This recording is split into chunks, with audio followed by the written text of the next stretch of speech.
Basra in 636 CE during the initial conquest of Iraq. Umar reportedly said, "Summon the people to God. Those who respond to your call, accept it from them. But those who refuse must pay the poll tax out of humiliation and lowliness." That's Quran 9:29. If they refuse this, it is the sword without leniency. By the time of Tabari's death in 923, jihad wars had expanded the Muslim empire from Portugal to the Indian subcontinent. Subsequent Muslim conquests continued in Asia, as well as Eastern Europe. Under the banner of jihad, the Christian kingdoms of Armenia, Byzantium, Bulgaria, Serbia, Bosnia, Herzegovina, Croatia, and Albania, in addition to parts of Poland and Hungary, were also conquered and Islamized by waves of Seljuk or later Ottoman Turks, as well as Tatars.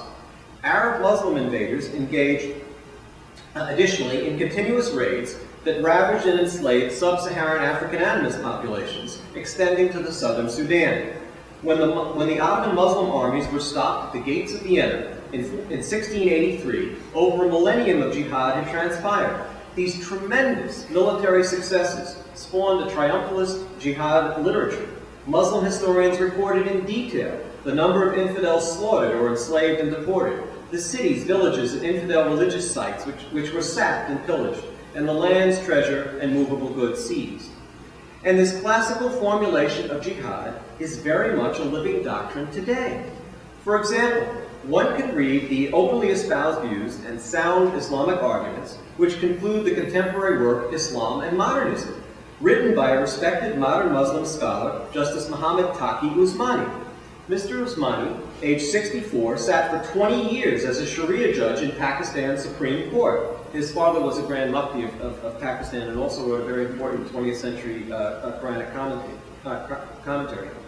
Currently, Usmani is the deputy of the Islamic Fiqh, or Jurisprudence Council, of the Organization of the Islamic Conference, the major international body of Islamic nations in the world, and he serves as an advisor to several global Sharia-based Islamic financial institutions, which is another whole story.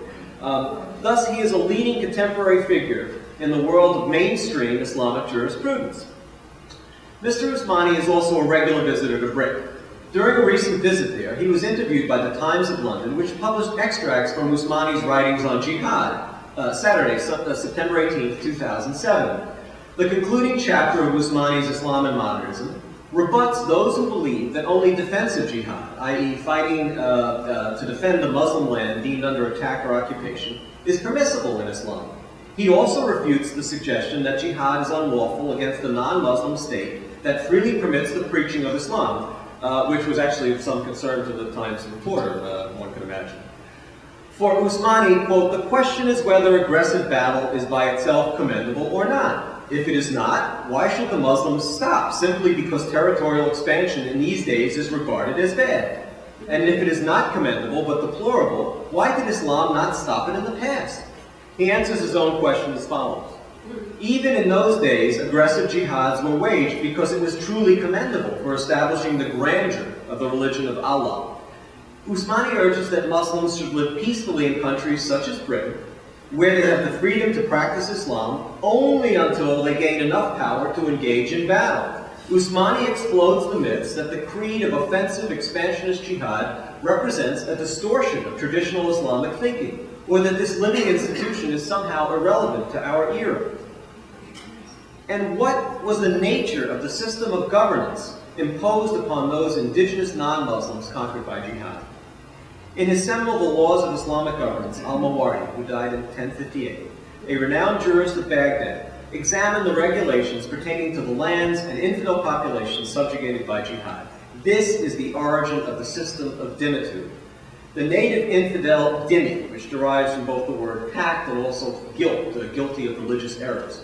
The native infidel dhimmi population had to recognize Islamic ownership of their land, submit to Islamic law, and accept payment of the Quranic poll tax, the jizya, the tax paid in lieu of being slain. That's its etymologic origins, based on Quran 9:29. Al-Mawardi notes that, quote, "The enemy makes a payment in return for peace and reconciliation. Reconciliation and security last as long as the payment is made. If the payment ceases, then the jihad resumes. A treaty of reconciliation may be renewable, but must not exceed 10 years. This same basic formulation was reiterated during a January 8, 1998 interview by Yusuf al-Qaradawi, confirming how jihad continues to regulate the relations between Muslims and non-Muslims to this day. The contract of the jizya, or the dhimma, encompassed other obligatory and recommended obligations for the conquered non-Muslim dhimmi peoples. Collectively, these obligations formed the discriminatory system of dhimmitude imposed upon non-Muslims, Jews, Christians, as well as Zoroastrians, Hindus, and Buddhists, subjugated by jihad. Some of the more salient features of dhimmitude include the prohibition of arms for the vanquished dhimmis, rendering them basically defenseless, and of church bells, restrictions concerning the building and restoration of churches, synagogues, and temples, inequality between Muslims and non-Muslims with regard to taxes and penal law, the refusal of dhimmi testimony by Muslim courts, a requirement that Jews, Christians, and other non-Muslims, including Zoroastrians and Hindus, wear special clothes, and the overall humiliation and abasement of non-Muslims. It is important to note that these regulations and attitudes were institutionalized as permanent features of the sacred Islamic law, or Sharia. The writings of the much lionized Sufi theologian and jurist al-Ghazali, who died in 1111, highlight how the institution of dhimmitude was simply a normative and prominent feature of the Sharia. Here's what Ghazali wrote. The dhimmi is obliged not to mention Allah or his apostle. Jews, Christians, and Magians, is probably referring to Zoroastrians, must pay the jizya, poll tax on non-Muslims. On offering up the jizya, the dhimmi must hang his head while the official takes hold of his beard and hits the dhimmi on the protuberant bone beneath his ear, probably the mandible, and that's not comfortable. They are not permitted to ostentatiously display their wine or church bells. Their houses may not be higher than the Muslims, no matter how low that is. The dhimmi may not ride an elegant horse or mule. He may ride a donkey, only if the saddle work is of wood. He may not walk on the good part of the road. They, the dhimmis, have to wear an identifying patch on their clothing. Even women, and even in the public baths, dhimmis must hold their tongue, unquote. The practical consequences of such a discriminatory system were summarized in A.S. Triton's 1930, The Caliphs and Their Non-Muslim Subjects, a pioneering treatise on the status of the dhimmis. And here is Triton's summary. Caliphs destroyed churches to obtain materials for their buildings, and the mob was always ready to pillage churches and monasteries. Dhimmis always lived on sufferance, exposed to the caprices of the ruler and the passions of the mob.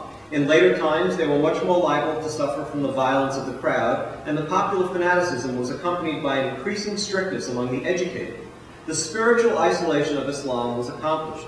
The world was divided into two classes, Muslims and others, and only Islam counted. Indeed, the general feeling was that the leavings of the Muslims were good enough for the dhimmis, unquote. It is within this overall historical context that one must view contemporary Muslim pronouncements regarding the status of non-Muslims under past, present, and future Islamic rule. For example, during a Friday sermon broadcasted live on June 6, 2001 on Palestinian Authority TV from the Sheikh Ijlan Mosque in Gaza, Palestinian Authority employee Sheikh Mohammed Ibrahim al-Mahdi reiterated these sentiments with regard to Jews. Specifically, here's what he said. We welcome, as we did in the past, any Jew who wants to live in this land as a dhimmi, just as the Jews have lived in our countries as dhimmis and have earned appreciation. And some of them have even reached the position of counselor or minister here and there. We welcome the Jews to live as dhimmis, but the rule in this land and in all the Muslim countries must be the rule of Allah, unquote. 5 years ago, i.e. in 2003, prior to Hamas's electoral victory in 2006, during a briefing for a visiting U.S. congressional delegation, then Vatican representative to Israel, Archbishop Pietro Sambi, informed U.S. lawmakers that the Palestinian Authority's new approved state constitution, funded by the U.S. Agency for International Development, provided no juridical status for any religion other than Islam in the emerging Palestinian Arab entity, again, before Hamas. The papal nuncio warned, in addition, that the Palestinian Authority had adopted Sharia as the overarching guiding principle of their legal code, thus mandating the absolute supremacy of Muslims over non-Muslims as a matter of law.